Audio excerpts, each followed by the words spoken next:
ایک سوال آیا ہے کہ غامدی صاحب نے یہ کہا ہے کہ حضور صلی اللہ علیہ وسلم پر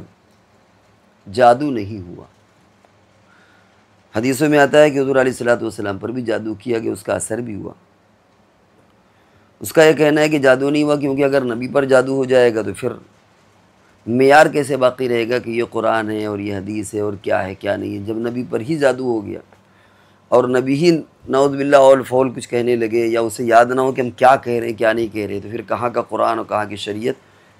اللہ جانے وہ جادو کے اثر سے کیا کیا کہہ دے۔ غامدی نے یہ بہت بڑی غلط فہمی پھیلائی اس نے، اور ایسے لوگ آدھی ادھوری بات بتاتے ہیں، یا تو یہ کہ پوری بات معلوم نہیں ہوتی، یا یہ کہ معلوم ہوتی ہے لیکن چونکہ ان حضرات کا مقصد ہی فتنہ پیدا کرنا، ادھوری بات بیان کرنا، اس لیے پوری بات نہیں بیان کرتے۔ اور یہ بھی ممکن ہے کہ اتنا علم ہی نہ ہو۔ یہ بھی بات طے ہے کہ حضرات کسی نہ کسی درجے میں حدیثوں کا انکار بھی کرتے ہیں، وہ چاہے بخاری کی حدیث ہو، مسلم کی حدیث ہو، مضبوط حدیث ہو، اس سے لینا دینا نہیں ہے۔ تو عقلی اعتبار سے تو چیز عجیب سی واقعی لگتی ہے کہ یار بات تو صحیح غامدی صاحب کی کہ حضور علیہ السلام کو اگر سحر ہو جائے، جادو ہو جائے،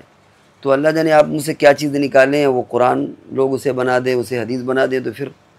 پیمانہ اور معیار کیا رہ جائے گا؟ ایک نبی پر جادو ہو جائے تو پھر پیمانہ اور معیار ہی کیا رہ گیا؟ لیکن یہ بدترین درجے کی غلط فہمی اس شخص نے پھیلائی ہے۔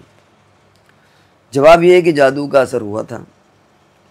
باقاعدہ صحیح حدیثوں میں اس کا ثبوت موجود ہے، اور قل اعوذ برب الفلق قل اعوذ برب الناس کا پس منظر بھی یہی بیان کیا جاتا ہے۔ ممکن ہے کسی اور وقت میں نازل ہوئی ہو، کیونکہ کبھی کبھی صورتوں کے نزول بھی کے مختلف مدارج ہوتے ہیں، مختلف درجات ہوتے ہیں، اور ان کو کسی اور جگہ پر بھی فٹ کر دیا جاتا ہے۔ تو ایسے موقع پر بھی اس کا ذکر آتا ہے کہ حضور علیہ السلام نے جو لبید کی لڑکیاں تھیں، یہودی لبید تھا، اس کی لڑکیاں تھیں، انہوں نے کیا تھا، اور حضور علیہ السلام ایک کنویں کے پاس گئے اور وہاں سے ان چیزوں کو نکالا، اور پھر اس میں کچھ گرہیں تھیں تو ایک ایک آیت پڑھتے جاتے تھے، وہ گرہ کھلتی جاتی تھی اور اس طرح اس سے باہر آ گئے۔ لیکن اشکال ابھی وہ باقی ہے کہ اگر نبی کو جادو ہو جائے تو پھر بات کیا رہ گئی؟ اس کا جواب یہ ہے کہ نبوی ایک شان شرعی تعلق سے ہے اور ایک بشری تعلق سے۔ حضور علیہ السلام پر یہ چیز جو ہوئی وہ بشری اعتبار سے ہوئی ہے، نبوی اعتبار سے اس پر کوئی فرق نہیں ہوا۔ چنانچہ ایسا نہیں ہوا کہ آپ نے نماز پڑھی یا نہیں پڑھی بھول گئے ہوں، یا 2 رکعت کی 3 پڑھ دیا، 3 کی 2 پڑھ دیا بھول گئے ہوں، یا ایک مسئلہ بیان کرنے میں کچھ غلط بیان کر دیا ہو، قرآن میں ایسے کہہ دیا ہو کہ وہی نازل ہو گئی اور وہی نازل نہیں ہوئی تھی۔ اس سے اللہ تبارک و تعالیٰ نے آپ کو محفوظ رکھا۔ لیکن جو بشری تقاضے اس اعتبار سے جادو ہو سکتا ہے، بالکل اسی طرح جس طرح ایک نبی کو پیشاب پخانہ بھی لگتا ہے، یہ کوئی عیب نہیں ہے۔ یا اگر کسی نبی کو کسی نے پتھر مارا تو چوٹ تو لگے گی، اب یہ تھوڑی کہیں گے صاحب پتھر مارا خون نکلا تو یہ نبی کی شان کے خلاف ہو گیا، صاحب نبی ہیں اور ان کو چوٹ کیسے لگ گئی، نبی ہیں ان کے ساتھ یہ کیسے ہو گیا؟ تو جادو کا جو اثر ہوتا ہے وہ بشری تقاضے کے اعتبار سے ہوتا ہے، اور بشری تقاضے بہت سے ہوتے ہیں۔ انہی تقاضوں میں سے یہ چیز بھی ہوتی ہے کہ اگر کسی نے جادو کا اثر کر دیا تو وہ ہو سکتا ہے، جیسے چوٹ لگ سکتی ہے، نبی کو قے ہو سکتی ہے، نبی کے ساتھ اور دوسرے بشری تقاضے جڑے ہوئے، ایسی یہ بھی ایک اثر ہے جو بشری تقاضے کے اعتبار سے یہ اثر جادو کا ہو سکتا ہے۔ بشری تقاضا کیسے؟ مثال کے طور پر کھانا نہیں کھایا، احساس ہو رہا ہے کہ شاید ہم نے کھا لیا، یا کھانا کھا چکے ہوں اور احساس ہو کہ شاید ہم نے نہیں کھایا، یہ بشری تقاضے۔ لیکن جو شرعی چیزیں ان میں اس کا اثر نہیں ہوتا، کیونکہ اللہ کی طرف سے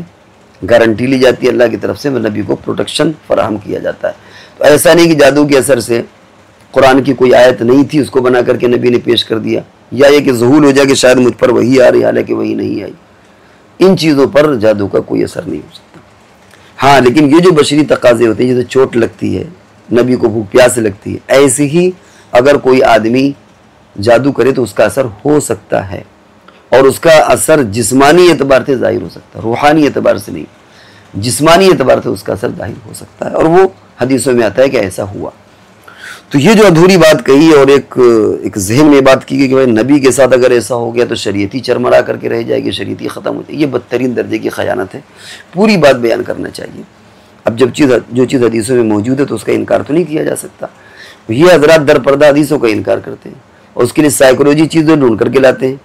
کہ صاحب ایسا ہو جاتا تو یہ کیوں ہوتا، اور حدیثیں بالا طاقت رکھتی ہے کہ صاحب ہماری عقل میں بات نہیں آ رہی کہ نبی اور جادو کیسے ہو سکتا ہے۔ لیکن صحیح توجہ وہی جو آپ کے سامنے بیان کی گئی کہ ایک نبوی شان ہوتی ہے، ایک اس کا وہ تعلق جو اللہ سے ہے، اور ایک بشری تقاضے ہوتے ہیں جو ہر انسان کے ساتھ لگے رہتے ہیں۔ ان بشری تقاضوں میں نبی اور غیر نبی برابر ہو جاتے ہیں، جیسے کسی نے مارا تو چوٹ لگ گئی، یا اسی طریقے سے اور جو جسمانی تقاضے ہوتے ہیں، تو اسی اعتبار سے جادو کا بھی اثر ان چیزوں پر ہو سکتا ہے۔ اسی لیے آپ جادو کے ذریعے سے کسی کے ایمان کو سلب نہیں کر سکتا، کوئی بھی دنیا کا کتنا بڑا بھی جادوگر ہو اس کے ایمان کو خطرے میں ڈال دے، اس کو کافر بنا دیے، ممکن نہیں ہے، لیکن ایسا ہو سکتا ہے کہ اس کو بیمار کر دے، اس کو کوئی دوسرا جسمانی اذیت پہنچ جائے۔ تو اس لیے اس کو اس پس منظر میں دیکھنے کی ضرورت ہے، نہ یہ کہ جس طرح غامدی نے کہہ دیا کہ صاحب وہ ایسا کیسے ہو سکتا ہے اور ایسا۔ تو اگر اس پہلو سے ہم سوچیں گے تو ہمارے اشکالات ختم ہو جائیں گے، اور حدیث کا بھی وہ معیار باقی رہے گا کہ واقعتاً حدیث میں اس کا ثبوت موجود ہے، اور بیچ میں تطبیق بھی نکل آئے گی۔